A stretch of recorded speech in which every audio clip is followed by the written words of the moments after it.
AP ప్రభుత్వం కీలక నిర్ణయం తీసుకుంది. స్వాతంత్ర దినోత్సవ వేడుకల్లో ప్రజల్ని భాగస్వామ్యం చేసేలా కార్యక్రమాలు నిర్వహిస్తోంది. అందులో భాగంగానే ఈ రోజు రేపు శాసనసభను సందర్శించేందుకు పర్యాటకులకు అనుమతి ఇచ్చింది. ఇవాళ రేపు పాఠశాల విద్యార్థులతో పాటు ఎవరైనా వచ్చి అసెంబ్లీ ప్రాంగణాన్ని వీక్షించే అవకాశం కల్పించింది. ఇప్పటికే అసెంబ్లీ ప్రాంగణంలో పోలీస్ బ్యాండ్ తో పాటు సాంస్కృతిక కార్యక్రమాలు నిర్వహించేందుకు అన్ని ఏర్పాట్లు చేసింది ప్రభుత్వం. ఇక పర్యాటకులు, స్కూల్ స్టూడెంట్స్ కు అసెంబ్లీ ప్రాంగణాన్ని వీక్షించేందుకు ప్రత్యేక టైంను కూడా కేటాయించింది.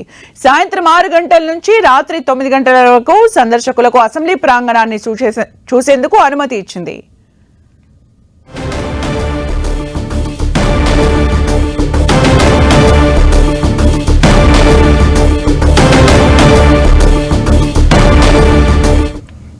ఇక స్వాతంత్ర దినోత్సవాన్ని పురస్కరించుకుని ఏపీ ప్రభుత్వం ప్రత్యేక కార్యక్రమాలు నిర్వహిస్తోంది. ఇక పూర్తి అప్డేట్స్ మా ప్రతినిధి రవిచంద్ అందిస్తారు. రవిచంద్.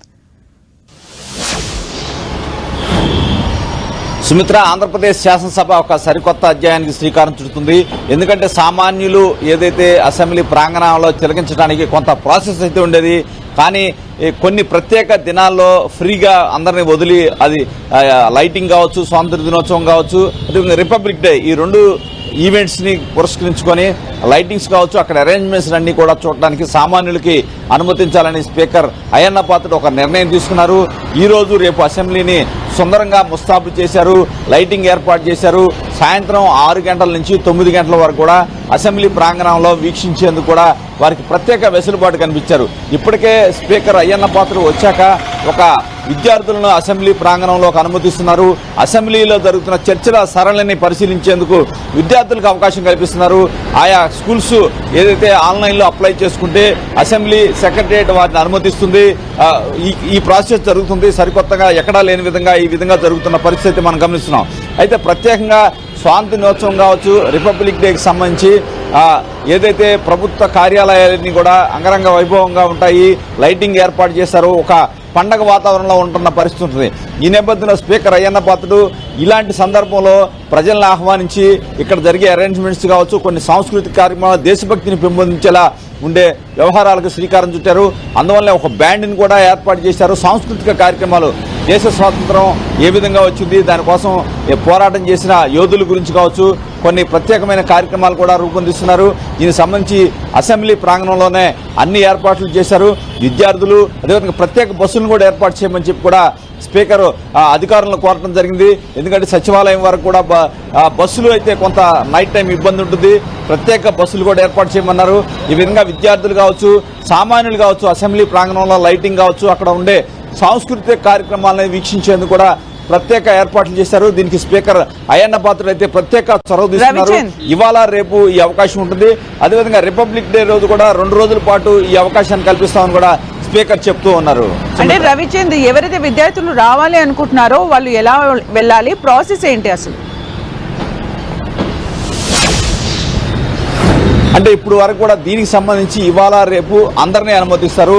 ఎటువంటి వారు పర్మిషన్ కూడా అవసరం లేదు. డైరెక్ట్ గా సాయంత్రం 6 నుంచి 9 గంటల వరకు వెళ్లే అవకాశం ఉంటుంది. అసెంబ్లీ ప్రాంగణంలో వారు వెళ్లి చూడవచ్చు. కాకపోతే అసెంబ్లీ హాలును చూడాలనుకుంటే, ఏదైతే సమావేశాలు జరిగే ప్రాంతాన్ని చూడాలనుకుంటే కొంత రిస్ట్రిక్షన్స్ అయితే ఉన్నాయి. వారి ఫోన్లన్నీ హ్యాండ్ ఓవర్ చేయాల్సి ఉంటుంది, వారి ఆధార్ కార్డు కూడా సమర్పించాల్సి ఉంటుంది, జిరాక్స్. ఆ విధంగా వారిని కూడా అసెంబ్లీ ప్రాంగణంలోన సమావేశాలు జరిగే ప్రాంతాన్ని కూడా వారికి చూపించే అవకాశం అయితే కల్పిస్తున్నారు. ఈ రోజు రేపు ఎటువంటి ఆంక్షలు లేవు. అందరూ 6 గంటల నుంచి 9 గంటల వరకు ఎంతమంది వచ్చినా చూసే అవకాశాన్ని అయితే అసెంబ్లీ సెక్రటరియట్ కనిపిస్తుంది. దీనిపై స్పీకర్ అయ్యన్న పాత్రుడు ప్రత్యేక చొరవ తీసుకుంటున్నారు. అంటే ఏదైతే ఈ రోజు కావచ్చు, అదేవిధంగా రిపబ్లిక్ డే రోజు కూడా అదే అవకాశాన్ని సామాన్యులకి కల్పించే అవకాశాన్ని అయితే స్పీకర్ అయితే తీసుకున్నట్టు చెప్పుకోవచ్చు. ఇది ఎక్కడా లేని విధంగా ఈ రోజు చారిత్రాత్మక ఘట్టంగా చెబుతూ ఉన్నారు. ఎందుకంటే భారత స్వాతంత్ర దినోత్సవం సందర్భంగా సామాన్యులు సైతం చట్టసభలో చూసే అవకాశం కల్పించాలి అనేది స్పీకర్ నిర్ణయంగా చెప్తున్నారు. జనవరి 26ను కూడా ఇదే అవకాశం కల్పిస్తారు.